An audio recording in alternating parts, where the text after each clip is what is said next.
Hi, this is Hannah from Adal Heritage. In this video, I'm going to be talking about a new scholarly article which analyses a rare mid-16th century Muslim biography written in Cairo. This article talks about the death of Imam Ahmad and the aftermath of the conflict and what happened to his son. In the early 16th century, a long war unfolded in the Horn of Africa between the forces of Imam Ahmad ibn Ibrahim al-Ghazī, Ahmed Gurey, and the Christian kingdom of Ethiopia, al-Habasha. The conflict reshaped the region's politics and society. Yet the war's final phase, especially the decade after the Imam's death in 1543, is often treated as an abrupt ending rather than a period worth closer study.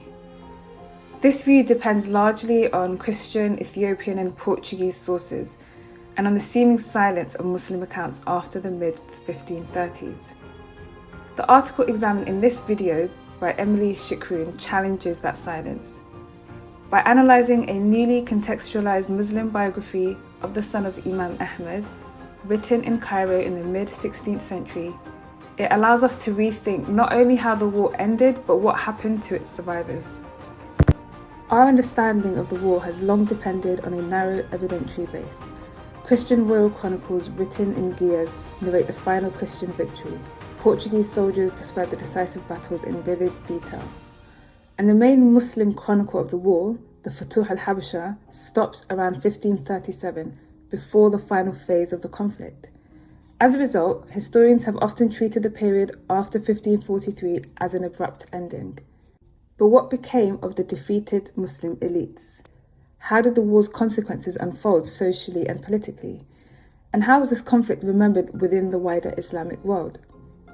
The article addresses these questions through an exceptional source, a long biographical notice written by the Cairoan author al-Jaziri, embedded in his history of the pilgrimage to Mecca.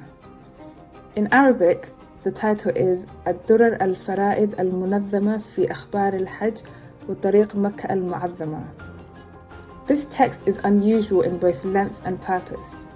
Although framed as a biography of the son of Imam Ahmad, much of it is devoted to recounting the jihad itself, its end, and its consequences. Crucially, al-Jaziri states that he personally knew the Imam's son, and that much of his information came either directly from him or from other people from the region who had been displaced by the war. This makes the biography not a distant report, but a near contemporary testimony from within the Muslim world. One of the most detailed and historically valuable passages in al-Jaziri's account concerns the final battle in which Imam Ahmad was killed, and the role played by a former associate named Khalid. Khalid had grown up alongside the Imam and served among his troops. At some point before the final confrontation, he fell out with him over an unspecified matter, defected, and entered the service of the Christian king, eventually becoming one of his viziers. On the day of the decisive battle, Khalid was present among the Christian forces. Al-Jaziri describes how Imam Ahmad, following a feigned retreat, personally led a renewed charge, fighting at close range with great force and skill, striking down opponents with his lance. Khalid recognized him from a distance by his appearance and manner of fighting, but he did not dare to approach, intimidated by the Imam's onslaught. As Khalid watched the fighting unfold, he saw a Portuguese marksman raise his firearm and fire toward the Imam. The shot was fired and the bullet struck Imam Ahmad, killing him on the spot. Crucially, neither the marksman nor the surrounding soldiers realized what had happened. They believed the fallen man to be only one of the Imam's warriors. Only Khalid recognized the body, identifying him by a distinctive sign known to those who had served closely with him. He rode to the spot among the dead, cut off the Imam's head and brought it to the Christian king, announcing that the enemy leader had been killed. At first, the king did not believe him, and the fighting continued throughout the day as both sides assumed the Imam was still alive.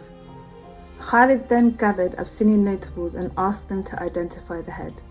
Once they confirmed it, he publicly displayed it before the army and called out in the Abyssinian language, asking why they continued to fight when Imam Ahmad was dead. Only at this point did the Muslim army finally collapse.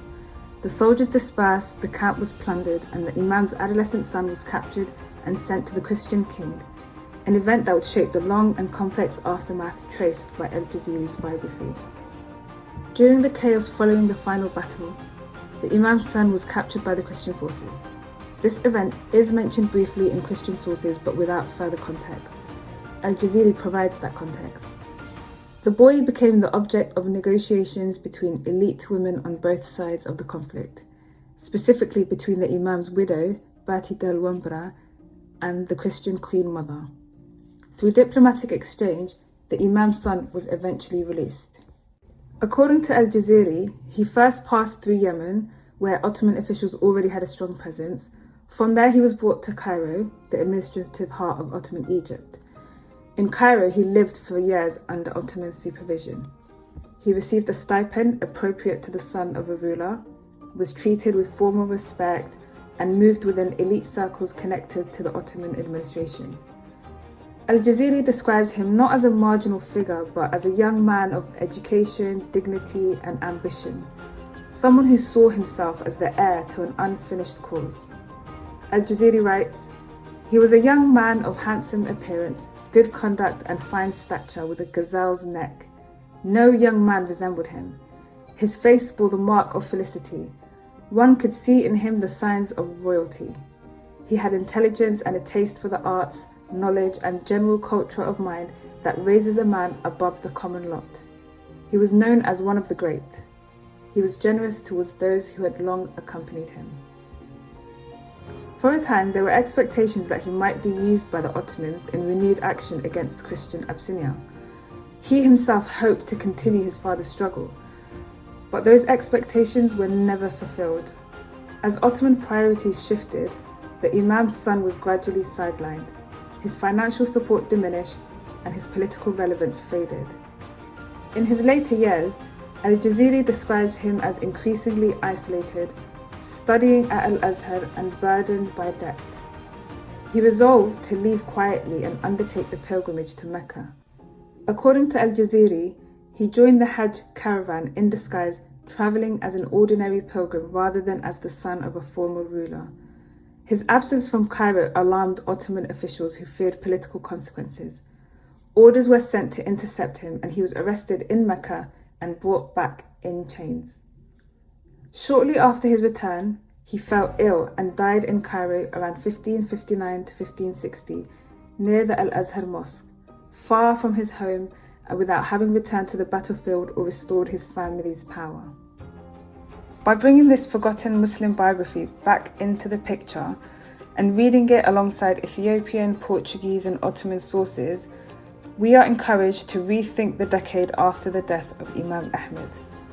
Instead of a clean ending in 1543, the end of the jihad appears as a prolonged and unsettled period, shaped by continued resistance, negotiation, and displacement. This perspective also helps contextualize the creation of the Ottoman Habash Eyalet in 1555, not as a sudden imperial project, but as part of a longer effort to manage the unresolved aftermath of the war.